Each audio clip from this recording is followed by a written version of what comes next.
BMW Motors. ഇവൻ്റെ ഏതെങ്കിലും ഒരു മോഡലിനെ സ്വന്തമാക്കാനായിട്ട് ആഗ്രഹിക്കുന്നവരായിരിക്കും നമ്മളിൽ പലരും. നമ്മൾ മാത്രമല്ല, ഇവൻ്റെ ഒരു കൊളാബറേഷന് വേണ്ടിയിട്ട് കാത്തു നിൽക്കുന്ന കാർ ബ്രാൻഡുകളും ഉണ്ട്.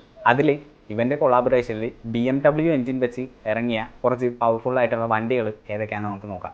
ഏറ്റവും ലേറ്റസ്റ്റ് ആയിട്ട് ഇറങ്ങിയത് ലാൻഡ് റോവർ ഡിഫൻഡറിൻ്റെ ഒക്ടയാണ്. 4.4 ലിറ്റർ ടിൻ ടർബോ V8 എഞ്ചിനാണ് ഈ ഒരു വാഹനത്തിന് വന്നിരിക്കുന്നത്. അതും sourced by BMW.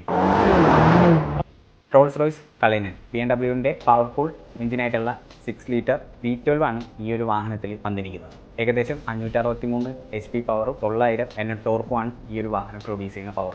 McLaren F1 naturally aspirated 6.1 litre BMW V12 എഞ്ചിനാണ് ഈ ഒരു വാഹനത്തിൽ വരുന്നത്. വൈസ്മാൻ GT M5 BMW തന്നെ 2 എഞ്ചിൻ ഓപ്ഷനിലാണ് ഈ ഒരു വാഹനം വരുന്നത്. ടിൻ ടർബോ V8 എഞ്ചിനും V10 എഞ്ചിനും വരുന്നുണ്ട്. ഏകദേശം 500 HP പവറാണ് V10 എഞ്ചിൻ പ്രൊഡ്യൂസ് ചെയ്യുന്നത്.